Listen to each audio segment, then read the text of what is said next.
Hello students, जैसा कि आपको पता है हमने क्लास 12 के चैप्टर का पहला reproduction in lowering and higher plant चालू कर दिया है और चालू करे बाद उसका आधा चैप्टर हो गया है। अब हम कल फर्टिलाइजेशन प्रोसेस स्टार्ट करेंगे, लेकिन आज जो इम्पोर्टेंट चीज़ें मैं आपसे बात करने वाला हूँ, जैसे स्टूडेंट्स के माइंड में चलने वाली जो मिसअंडरस्टैंडिंग है उसके बारे में मैं आज आपको बताऊंगा। जैसा कि आपको पता है कि अभी 12th स्टार्ट होकर 2 to 3 मंथ हो गए हैं। अगर ऑफिशियली देखा जाए तो 3 to 4 मंथ हो गए, लेकिन अगर आप प्रिपरेशन करने में अभी भी टाइम लगा रहे हैं या आप बोल रहे हैं नहीं मुझे प्रिपरेशन करना है लेकिन एग्जाम्स के आएंगे उससे 1 से 2 मंथ पहले, तो आप अगर ऐसा सोच रहे हैं तो आप बहुत गलत सोच रहे हैं। क्योंकि हमें पता है हमारा ये मंथ तो सीजन्स में ही जाने वाला है, उसके बाद नवंबर का है कुछ 15-20 दिन सीजन में, दिवाली के सीजन में जाने वाले हैं। लेकिन अभी जो हम स्टडी करेंगे, जैसा कि हमें किस पे फोकस करना है, डेफिनेशंस, डायग्राम्स, 3 मार्क क्वेश्चंस, ये मंथ से हमें सितंबर मंथ से स्टार्ट करना है डेफिनेशंस के बारे में, डायग्राम्स के बारे में। अब डायग्राम्स की स्टडी किस तरीके से की जाए, जैसा कि आपको पता है डायग्राम्स अगर स्टडी करना है तो आपको उसकी ड्राइंग करना बहुत जरूरी है, और ड्राइंग करते हुए आपने अप्रोप्रिएट मैनर में अगर उस डायग्राम्स को निकाला है तो ही एग्जामिनर आपको उसके मार्क्स देगा।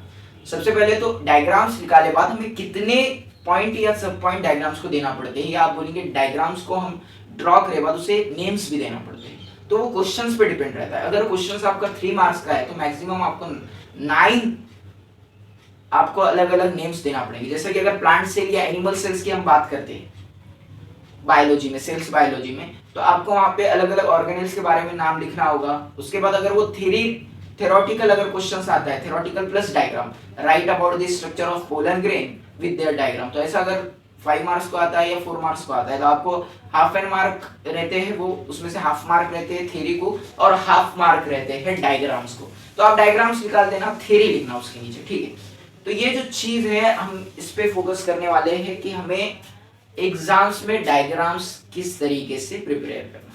सबसे पहले तो डेफिनेशंस, सबसे पहले तो डायग्राम्स को प्रिपेयर करने के लिए मैं आपको ट्रिक्स बताता हूँ। वो ट्रिक्स अगर आप फॉलो करेंगे लास्ट तक तो हमारे डायग्राम्स के अगर टोटली मार्क देखें बायोलॉजी में तो 20 मार्क्स डायग्राम के होते हैं। अगर हम टोटल काउंट करते हैं यहाँ से वहां से अगर डायग्राम्स के देखते हैं तो मार्क्स बायोलॉजी में 80 में से 20 मार्क्स डायग्राम्स को रहते हैं, डिफरेंट।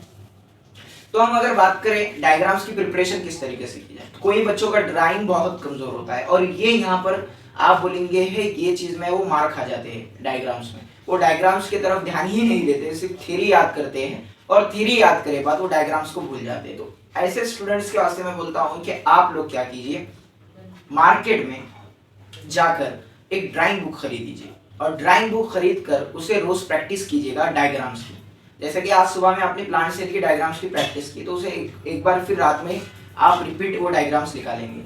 आप कलर्स यूज कर सकते हैं, जैसा कि आपको डायग्राम्स में इंटरेस्ट नहीं है और आपको अट्रैक्टिव दिखना है या आपको वो चीज करने में आपका मन लगना है तो आप कलर्स यूज कर सकते हो डायग्राम्स में। जैसे वैक्यूल्स को आप अलग कलर दे रहे हैं, क्लोरोप्लास्ट को अलग कलर दे रहे हैं, उसके बाद आप माइटोकॉन्ड्रिया को अलग कलर दे रहे हैं। तो इससे आपके क्या होगा, बायोलॉजी में इंटरेस्ट भी आएगा और एग्जाम्स की तैयारी करने में आपको और ज्यादा मजा आएगा।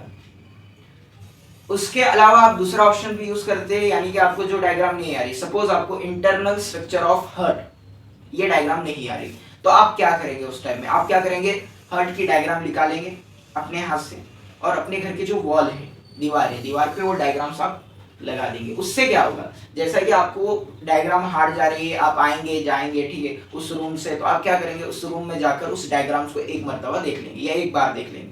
तो उस वजह से आपकी डायग्राम्स आपके माइंड में वो डायग्राम फिट हो जाएंगे। और सपोज वही अगर क्वेश्चंस एग्जाम में आता है, write about the internal structure of heart with their diagram, तो आपके मार्क्स यहाँ पर पक्के हो जाते हैं, या फिर आप बोलेंगे यहाँ पर आपके मार्क्स जो है वो एक इंपॉर्टेंट हो जाते हैं। और अगर हम बात करें डायग्राम्स के बाद डेफिनेशन, तो डेफिनेशन भी आपको एक ट्रिक देता हूँ डेफिनेशंस याद करने की। जैसे कि चैप्टर 1 में जितने भी डेफिनेशन है आप वो लिख कर लीजिए आपके बुक पर, नोटबुक पर, और नोटबुक पर आप जैसा लिख कर लेंगे वो डायग्राम वो डेफिनेशंस, आप दिन में से 2 ही डेफिनेशन अगर याद करते हैं उस चैप्टर में से, और दिन जब गुजरेंगे आप वैसे डेफिनेशन की क्वांटिटी बढ़ाएंगे, और डेफिनेशन की क्वांटिटी अगर आप बढ़ाओगे तो आपको उसका रिजल्ट मिलेगा। अगर आप डेफिनेशन लिखते हैं suppose what is mean by eukaryotic cell, eukaryotic cell, it is the presence of nucleus and it contain either the unicellular or multicellular organism. ऐसी एक डेफिनेशन लिख देंगे आप। दूसरी यू नो दैट आप प्लांट सेल की लिखेंगे। ऐसे डेफिनेशंस आप छोटे छोटे याद करोगे तो उससे आपका फायदा होगा। जैसा कि सपोज अगर बड़ा क्वेश्चंस भी आता है, write about detail about eukaryotic cell या write about detail of anyone internal structure of heart, अगर आपको हार्ट का मालूम है डेफिनेशन या आप बोलेंगे सर्कुलेशन तो आप उसमें ऐड कर सकते हो। ठीक, बायोलॉजी थ्योरेटिकल पोर्शन ज्यादा रहता है जैसे कि आपको पता है, और थ्योरेटिकल पोर्शन जब भी आपकी प्रैक्टिस होगी जब आप राइटिंग वर्क ज्यादा करोगे। राइटिंग वर्क से मतलब है कि आप राइटिंग अच्छी तरीके से, यानी कि आप ध्यान में रखोगे। मेन चीज जो है यहाँ पर आप ध्यान में रखोगे। कुछ बच्चे सिर्फ क्या करते हैं, सिर्फ उस स्टडी की सिर्फ यू नो दैट आप बोलेंगे कि उससे सिर्फ रट्टा मारते हैं। रट्टा मारने के बहुत नुकसान है, यानी कि रट्टा जब आप मारते हैं तो वो आपके माइंड में इस तरीके से फिट हो जाता है कि अगर आप कौन सा भी क्वेश्चंस लिखने जाए तो वही क्वेश्चंस आपको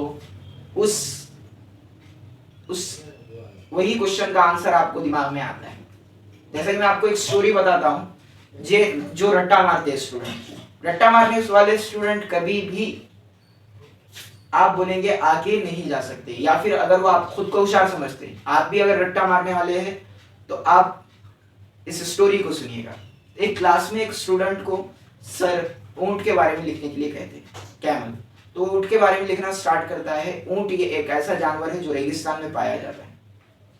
वो जानवर राजस्थान में पाया जाता है और वो जानवर 15 से 20 दिन विदाउट पानी के रह सकता है, ऐसा वो लिख देता है। ठीक है, अब ये ऊंट के बारे में उसको इतना याद हो जाता है कि वो कंटिन्यूअसली ऊंट ऊंट ऊंट उसके दिमाग में बैठ जाता है। उसके बाद क्या होता है, दूसरे दिन सर उसे 8 दिन बाद स्कूल के बारे में लिखना बोलते हैं। तो स्कूल के बारे में लिखता है वो, मेरे स्कूल का नाम सपोज ये है और मेरा स्कूल यहाँ यहाँ पर है और मेरे स्कूल के पीछे ही ऊंट का बहुत बड़ा तब यू नो दैट ऊंट जहाँ पर रहते हैं। ठीक है, तो हर वो ऊंट के बारे में लिखना स्टार्ट करता है कि ऊंट हमारा एक जानवर है जो रेगिस्तान में पाया जाता है। ठीक है, और वो ऊंट विदाउट पानी के 15 से 20 दिन रहता है। अब सर को और कंफ्यूज होता है, सर और टॉपिक बदलते हैं, उसे स्टेशन के बारे में लिखते हैं। तो उन्हें कहता है कि हमारे स्टेशन का नाम, सपोज मैं परभनी में रहता हूँ तो परभनी है। ठीक, तो वो हमारा स्टेशन बहुत अच्छा है, हमारे परभनी का नाम प्रभावती नगरी था, ऐसा वैसा वो कहता है। और लास्ट में और फिर वो बोलता है कि पहले जब लोग स्टेशन पे आने जाने के लिए रेलगाड़ी का इस्तेमाल नहीं करते थे तो वो लोग ऊंट का इस्तेमाल करते थे। और ऊंट ये एक ऐसा जानवर है जो रेगिस्तान में पाया जाता है और वो विदाउट पानी के 15 से 20 दिन रहता है। तो कहने का मतलब ये है कि उसके दिमाग में ऊंट इतनी तरीके से बढ़ जाता है कि उसने वो समझ कर नहीं लिया था, उसने उसको कॉपी किया था। अगर आप भी इसी तरीके से कॉपी करेंगे तो आपके दिमाग में वही कॉपी जो है बार बार वो एग्जाम में उतरेगी या आंसर शीट में उतरेगी। आप वही लिखेंगे बार बार और आपको मार्क नहीं मिलेंगे। और आप कहेंगे यार मैंने तो ये लिखा था, मैंने ये आंसर का बराबर, इस क्वेश्चन का बराबर आंसर लिखा था, मैंने इस आंसर को 2-3 बार रीचेक भी किया था, लेकिन आपके दिमाग में एक रट्टा मारे हुआ है, आपने उसको समझ कर नहीं लिखा। तो अगर आपको समझ कर लिखना है तो आपको वो समझना चाहिए पहले कि वो क्वेश्चन किसके बारे में। जैसे कि अगर आरबीसी के बारे में तो आप डब्ल्यूबीसी के बारे में मत लिखिए, अगर डब्ल्यूबीसी के बारे में है तो आप प्लेटलेट्स के बारे में मत लीजिएगा। आप बोलिए तीनों भी सर टाइप्स ऑफ ब्लड है, हाँ वो टाइप्स ऑफ ब्लड है लेकिन तीनों के फंक्शन अलग अलग है।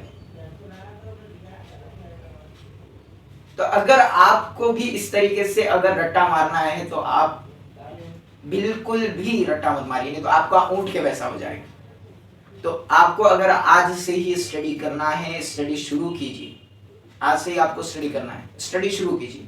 कोई मसला नहीं, आपको थोड़े 1-2 दिन परेशानी होगी लेकिन रूटीन में आने के लिए आपको टाइम तो लगने वाला है। और एक बार आप रूटीन में आ गए तो आपको रूटीन से अलग कोई नहीं कर सकता, खुद आप भी नहीं, क्योंकि आपको वो रूटीन लग जाती है। आपको वो कुछ ना कुछ हो जाता है, जैसे सुबह उठ गया आपको है मेरा 1-2 घंटा मुझे स्टडी करना है, तो आप स्टडी करने में लग जाते हैं।